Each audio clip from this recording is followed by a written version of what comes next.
मौलाना की इब्तदाई तालीम थाना भवन में हुई और मौलाना फतेह मोहम्मद से अरबी की इब्तदाई किताबें और फारसी की किताबें पढ़ी।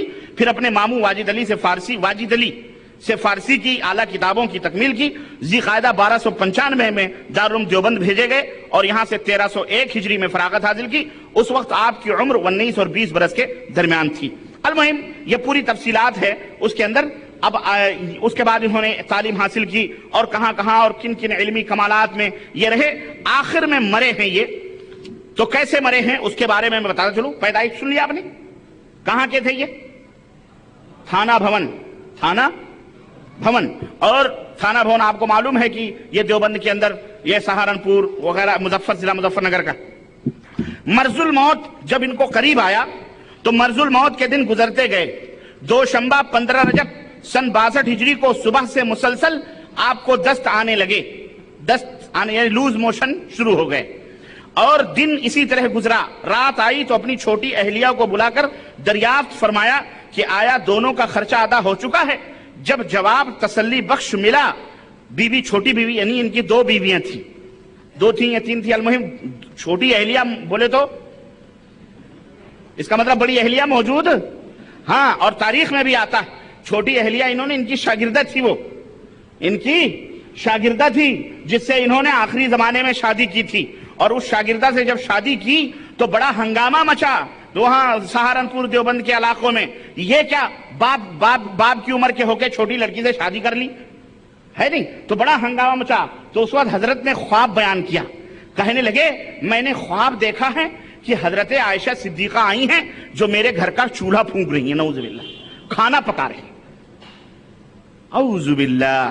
तो इससे ताबीर क्या निकाली कि मेरी जल्द से जल्द शादी होने वाली है किसी छोटी लड़की से। अल्लाह के नबी कितनी उम्र के थे और हजरत आयशा 9 साल की थी जब निकाह हुआ है कि नहीं। तो उस वक्त उन्होंने ताबीर इस तरह से निकाली, इसी तरह मुझे भी कोई ऐसी औरत मिलने वाली है जो इतनी उम्र की होगी। तो ये छोटी अहलिया थी हजरत की। कहा कि सब खर्चा वर्चा मुकम्मल है? कहने लगे हाँ सब मुकम्मल है। तो कहने लगे अब तो हम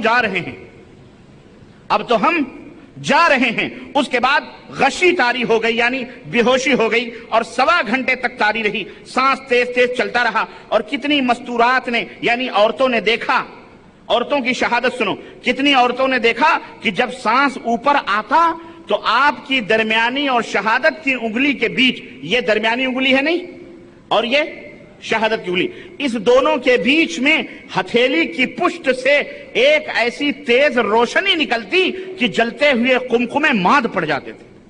ओहो सुनो, जलते हुए कुमकुमे। अब वो घर था या कोई जलसा गाह था जहां कुमकुमे लगे हुए थे? मैयत में कोई जश्न करता है, लेकिन मिसाल है बहरा, कहते हैं अब बात आएगी तो कहेंगे जी मिसाल दे रहे। कुमकुमों की रोशनी बेचारों की क्या होती, लेकिन जलते हुए कुमकुमे यानी रोशनी यहां से निकलती थी, माद पड़ जाते थे। रोशनी सांस के उतार चढ़ाव के साथ आती जाती, सांस नीचे जाता तो रोशनी चली जाती और सांस ऊपर आता तो रोशनी, हाँ बिल्कुल। और जब सांस से आखिर हुआ तो ये नूर भी छुप गया।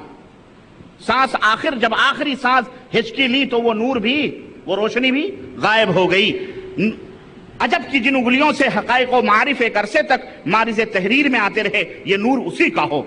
अब वो हकाइक और मारिफ और वो क्या हैं वो इंशाअल्लाह अभी सुनेंगे कि हजरत ने बहिश्ती जेवर में क्या क्या गुल खिलाए हैं, वो मैं अभी इंशाअल्लाह ताला आपकी खिदमत में रखूंगा। तो ये मुख्तसर सी मौलवी अशरफ अली साहब थानवी की मुख्तसर सी तारीख, वो पैदाइश और ये उनका मौत का मोजज़ा और या यूं समझ लें करामत। अब इसको करामत कहते हैं। हमारे बहुत सारे अहबाब फटाक से ये इल्जाम लगा देते हैं कि तुम लोग करामतों को नहीं मानते, ये नहीं मानते। भाई करामत को हम मानते हैं, करामत बरहक है, मोजज़ा बरहक है, नऊजुबिल्लाह।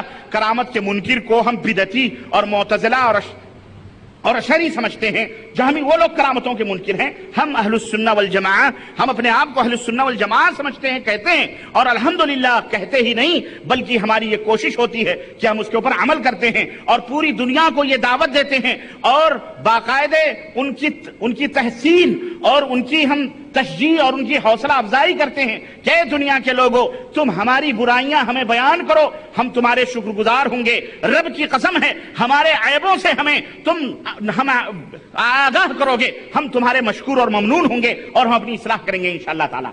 ہم شکر گزار ہیں. ہم ان لوگوں میں سے نہیں ہیں کہ عیب بتلائے جائیں تو ناک بھون چڑھائیں، نہیں، بلکہ ایک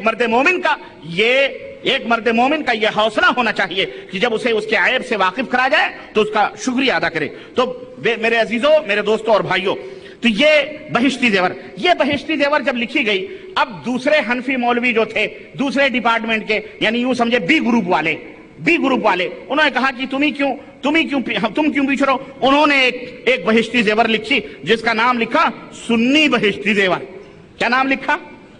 ہاں، یہ ایک اصلی یہ بہشتی زیور مدنی یا گوہری یا اختری بہشتی زیور، یعنی اس کے بھی مختلف نام ہیں. تو یہ آیا سنی بہشتی زیور. یہ بھی مولانا مفتی محمد خلیل خان برکاتی کی کتاب ہے. فرید بک اسٹال 40 اردو بازار لاہور 2، فون نمبر اتنا ناشر ہیں اس کے. انہوں نے یہ کتاب لکھی ہے اور یہ سنی بہشتی زیور کے نام سے. یعنی اب یہ سنی ہو گئی تو یہ کون سی بہشتی زیور ہو گئی؟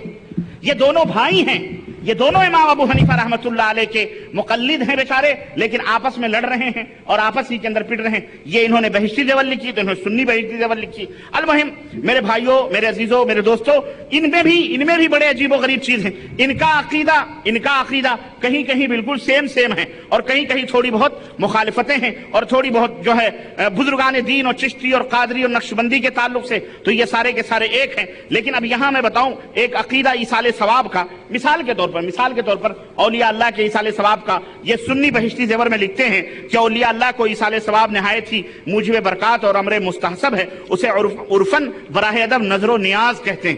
ایصال ثواب کو کیا کہتے ہیں؟ نظر اور آپ لوگ سمجھ رہے ہو کہ نہیں سمجھ رہے ہو میری بات کو؟ ماشاءاللہ بڑے غور سے سن رہے ہو ہیں. ابھی تک تو آپ نعت میں ڈوبے ہوئے تھے. معذرت کے ساتھ ہمارے بھائی نے بڑی اچھی نعت پڑھی، بڑی پیاری آواز. اللہ تعالیٰ ان کی آواز میں مزید برکت عطا فرمائے اور نبی کریم صلی اللہ علیہ وسلم کی محبت مزید ہم سب کے دلوں کے اندر اللہ موجزن فرمائے. آمین یا رب العالمین.